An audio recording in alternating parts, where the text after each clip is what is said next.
All right, in this video, we're going to look at how the urinary system functions to concentrate and regulate the urine concentration. Now, we had gone over a little bit on this on a previous video. So we've got two hormones that are listed here, aldosterone and the cardiac nitritic peptides, which is two of them, atrial and ventricle cardiac or nitritic peptides. They're going to help regulate, and they're antagonistic to each other. Aldosterone is going to limit the amount of urine, which means it's pulling back more water, trying to reabsorb more water, where the cardiac nitritic peptide is trying to get rid of water. It's going to increase your desire to have to go to the restroom. And so these are particularly going to affect sodium ion concentration as well, and we'll kind of look at that a little bit. Again, this is our body is using, the kidneys are there trying to regulate the water concentration, the internal environment, as it says here, in our body, to make sure that osmosis stays the same and try to keep a stable internal environment, which we defined as homeostasis, right? The distal convoluted tubule and the collecting duct are going to be an area that we're going to look at a lot here, because that's where antidiuretic hormone and things like even aldosterone and this cardiac, and the two cardiac nitritic peptides are going to kind of affect. And the ADH, the antidiuretic hormone, is going to go straight to the source, and it's opening up what's called aquipores. It's going to allow for water to escape from the distal convoluted tubule and the collecting ducts. And so that's going to cause the urine to become very concentrated during this time, because we're removing water, and we're not removing the solutes. So as we remove water and not solutes, it concentrates that fluid. And then we talked about how the two cortical and juxtamedular nephrons are important. And we're going to see that kind of in more in here as well in this video. Now, what we're going to look at here, we talk a little bit on this. This is talking about how we have hypertonic, this hypertonic fluid inside the medulla, the renal medulla.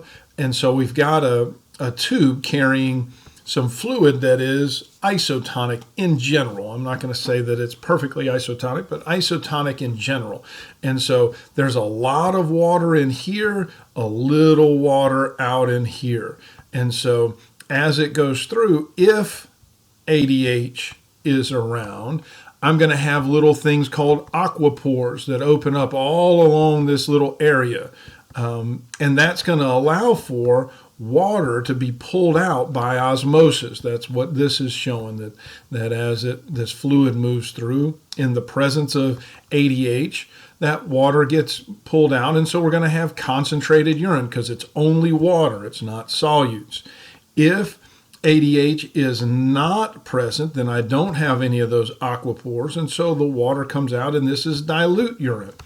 And our body is constantly regulating this ADH, antidiuretic hormone. It's going to be coming, we're going to learn that's one of the hormones from the posterior pituitary gland.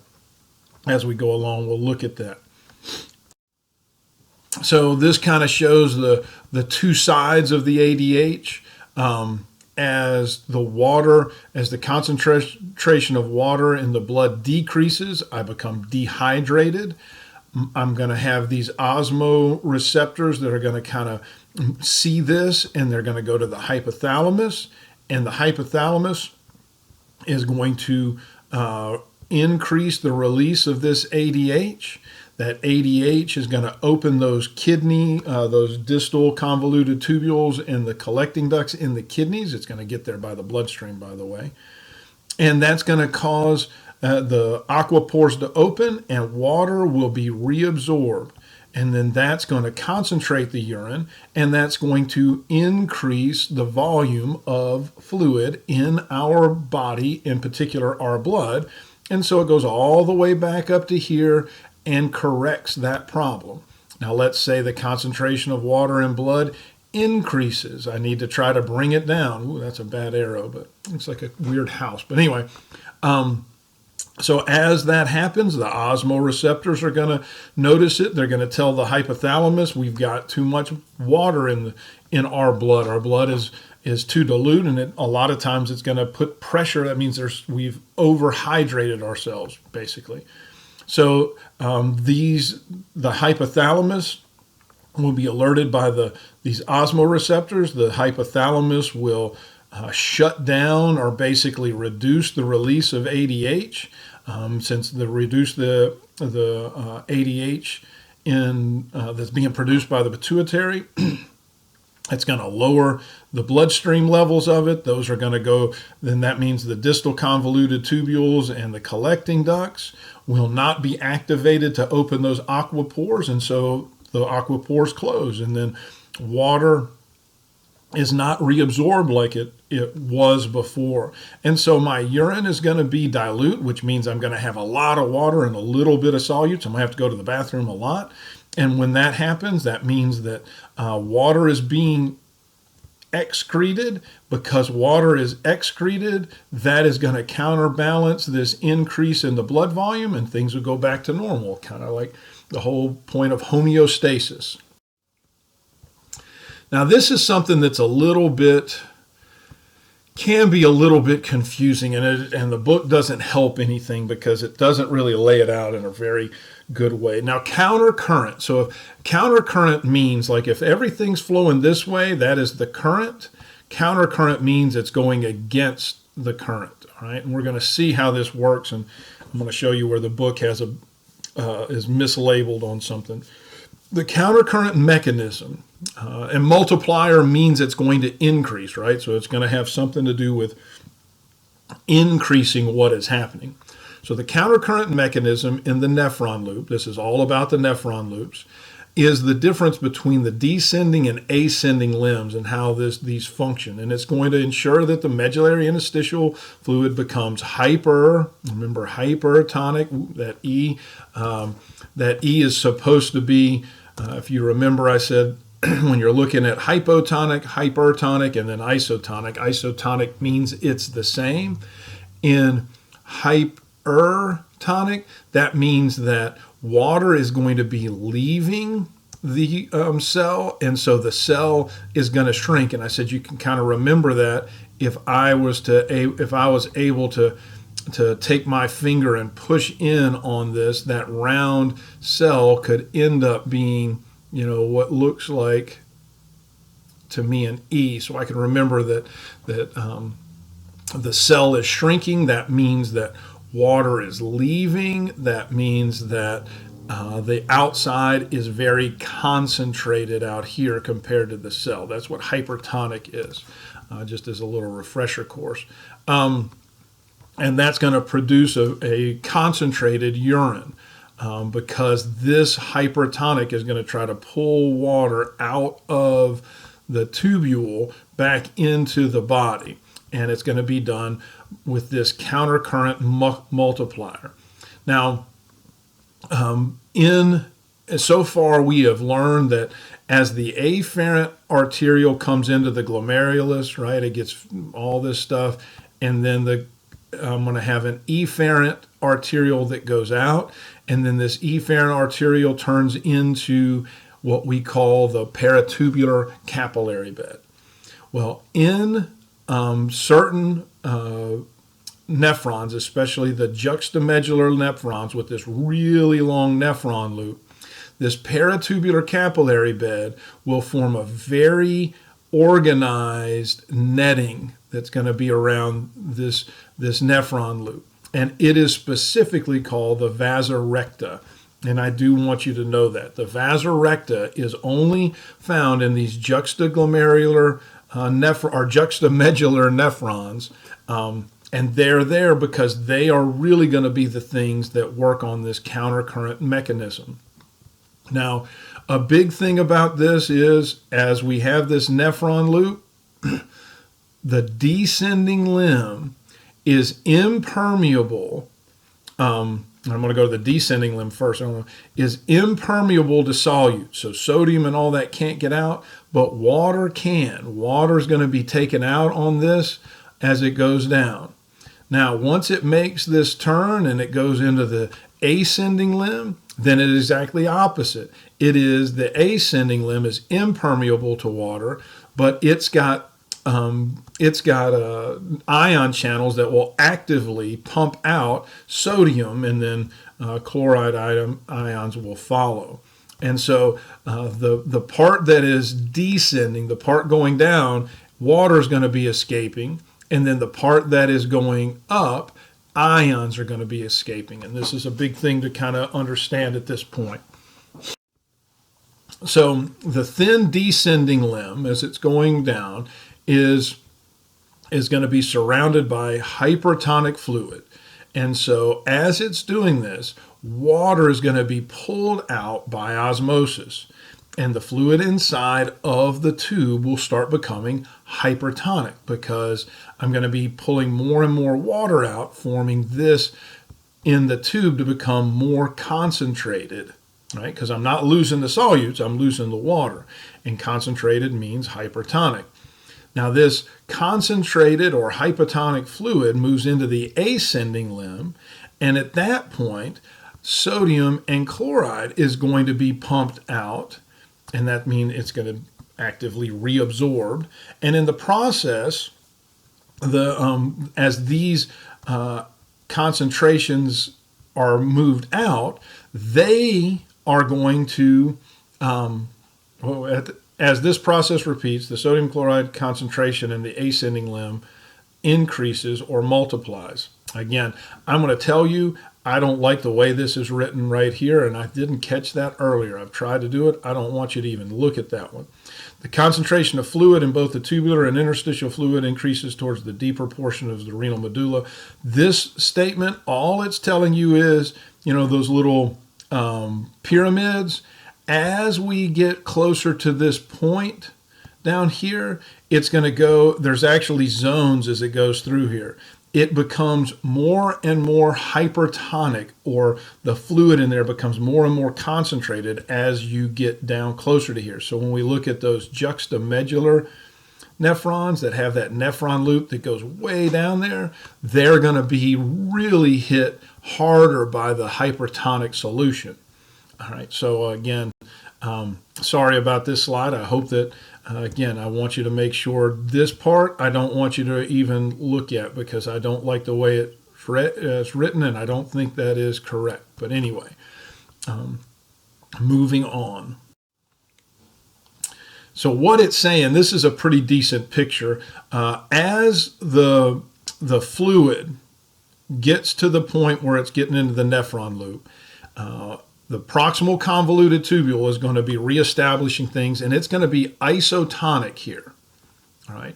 Now, as it moves down and gets into the descending limb, which is permeable only to water, and I want you to remember that, water is going to be pumped out, or it's going to be leaving by osmosis. And the farther down this nephron loop goes into the renal pyramid, the more water is going to be pulled out. And so by the time it makes the turn down here, it is now going to be a very hypertonic solution because solutes haven't been taken out. It has been water. So I've concentrated that fluid. So as it makes the turn and starts getting into this area, then I'm going to start, and this is the thick ascending, this is going to be the thick ascending part. This part will not let water out. It is impermeable to water, but I've got little ion channels that are pumping out these ions. And so as it's going up, I get back to having a hypotonic solution at this point. And so that's how this is kind of working. And I'm going to look at this countercurrent. We haven't really gotten into the countercurrent multiplier just yet. But I want to kind of point out one other little thing here. You can see that And this is important about just the nephron loop in general. It's as it moves through. Actually, I'm going to leave that alone. I'm just going to stick with what we talked about on this. I can talk about this at another time. Because we're really, I want you to countercurrent multiplier is hard enough as it is. So I want you to know descending limb is permeable to water, but not solutes. The ascending limb, especially the thick portion of it, is impermeable to water, but it's pumping out ions.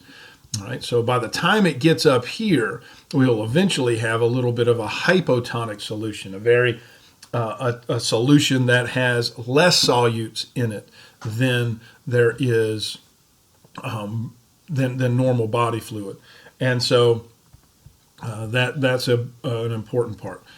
Permeable to water on the descending limb, impermeable on the ascending limb. Impermeable to ions on the descending limb, permeable to ions on the ascending limb.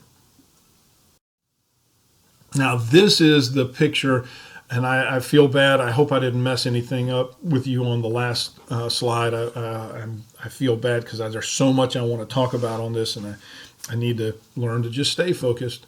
So this is where we get into the real countercurrent multiplier, and this is where I'm saying the book has drawn this wrong.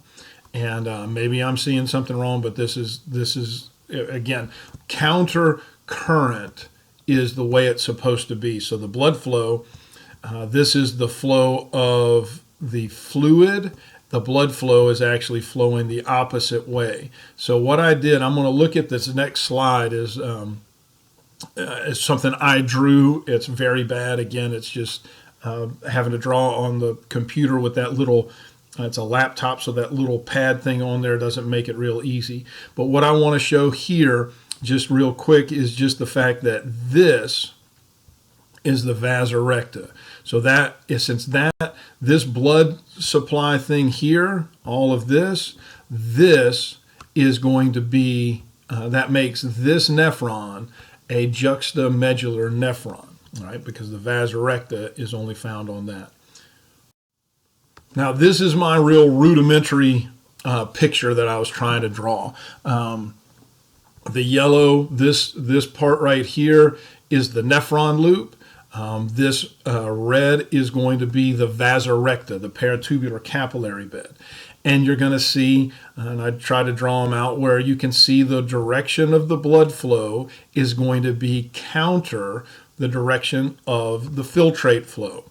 So what's going to happen is, as this side here is causing water, and I'm not going to draw a lot of I'm not going to try to write out a lot of the H2O because I can't really do it with this, but this is going to let water come out, right? So water's being pulled out on this side,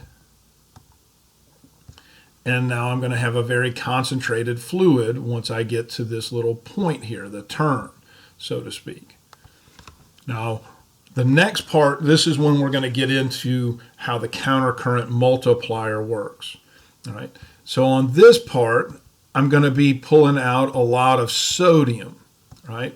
Sodium gets pumped out on the ascending limb, but water doesn't. Now, if I'm looking at these juxtamedular nephrons, and the loop gets way down. So in this, if I drew a renal pyramid, what we're looking at here, this is something that's going to go way down like this in that renal pyramid. So more as it gets down, more and more water gets pulled out. Now the point of these juxtamedular nephrons is to produce a very concentrated urine to try to conserve water as much as possible. So this vasa recta, as it forms this netting around it, what's going to happen is the blood is going to, we'll say the blood is going to be isotonic, right? Because that's what it is. Now the tissue out in here is very hypertonic, very concentrated. And so what's going to happen is, as these sodiums get pulled out, all right, they get pulled into the capillary. And so as the capillary moves through, it's going to become more concentrated and more hypertonic. And so it's going to pull out sodium. Now, as this blood flows through here, now this is a very concentrated or hypertonic blood. That's going to pull more water out. And the more the water gets pulled out, the more hypertonic the fluid is here, which means the more sodium gets pumped out here, because we're trying to make it fairly even as far as the concentration from this point to this point. Now, it'll eventually be hypo over here, but in general, at these points, they're about the same. The volume's just different. So the more sodium gets pulled out, the more water on this side gets reabsorbed.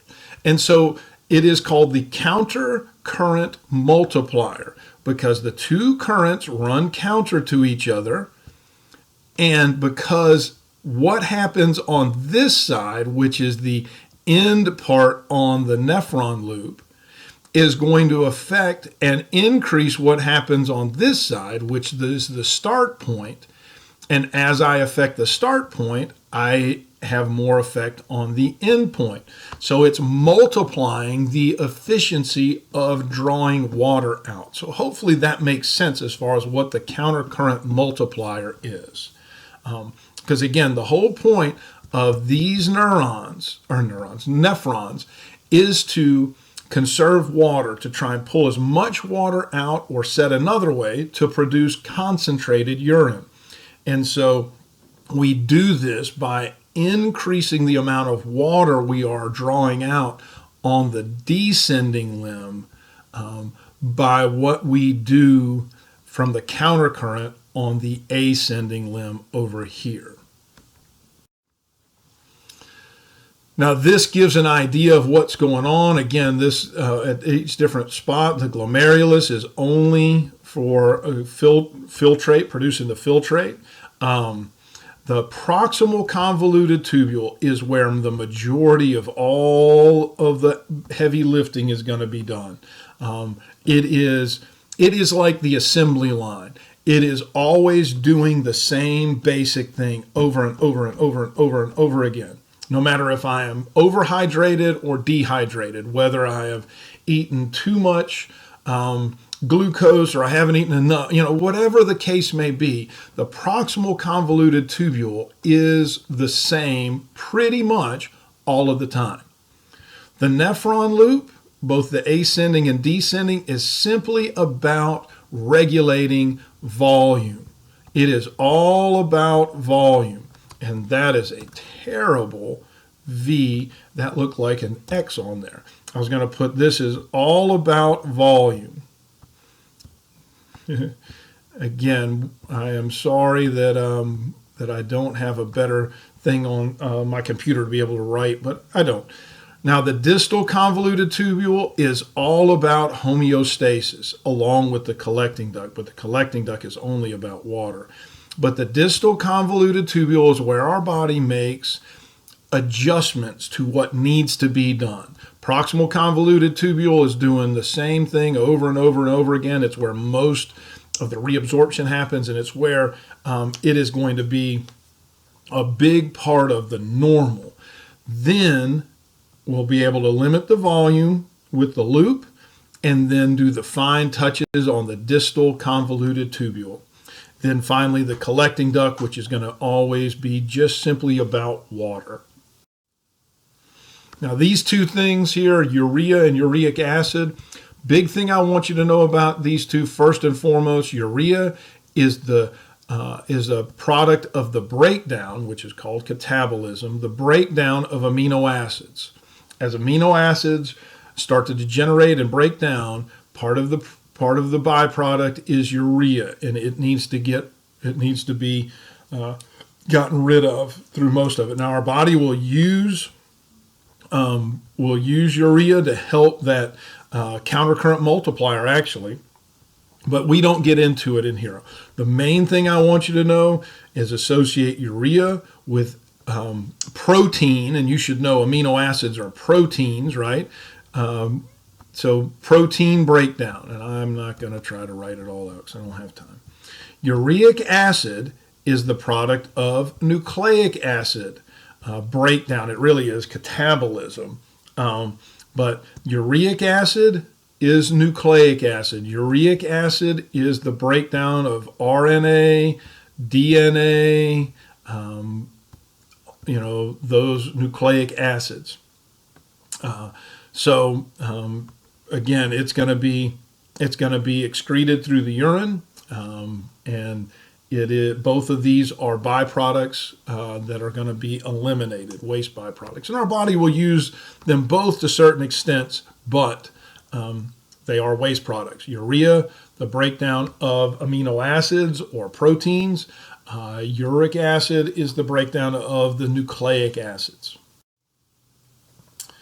Now, urine composition is going to reflect, again, the volumes of water and solutes that the kidneys must eliminate from the body to retain the internal environment to maintain homeostasis. So it's going to change constantly.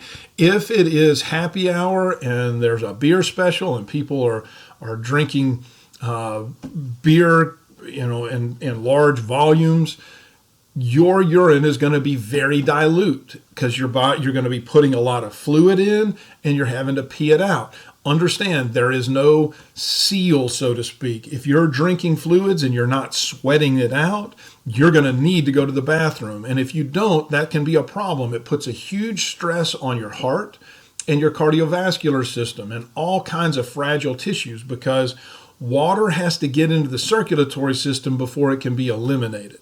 Now, if I'm not drinking water, let's say I'm outside and I'm sweating a lot and I'm drinking water.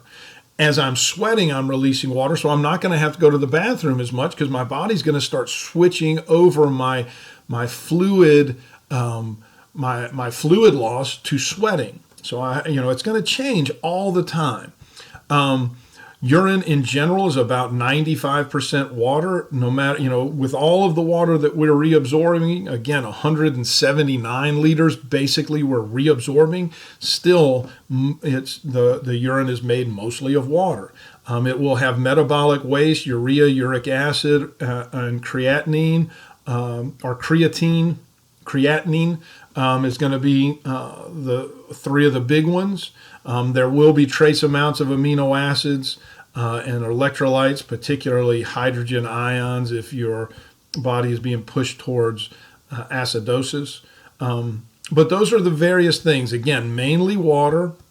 That's why the next chapter is about water balance. I'm going to go over a few things on the next chapter about that. But in general, we're going to have, this is the range of urine that we're producing every day. But it is urine once it gets out of the collecting duct and into the minor calyx. At that point, nothing changes in it, and it is called urine. Now, we can measure the function of kidneys by what we call a renal clearance. This is where we monitor certain chemicals that are going to be removed from the plasma. And so the efficiency of the kidneys, or how much damage is done to it, can be tested by this. Inulin and creatinine are the two big tests that they look at. And the reason is both of them are filtered, by the glomerulus, and that's it. They're neither reabsorbed or secreted. And so because once it gets out of the glomerulus, that little flippy thing here, and gets into the renal tubule, proximal convoluted tubule, nephron loop, distal convoluted tubule, collecting duct, nothing is happening to these in any of those areas. So we can calculate how well the glomerulus is functioning by these two chemicals.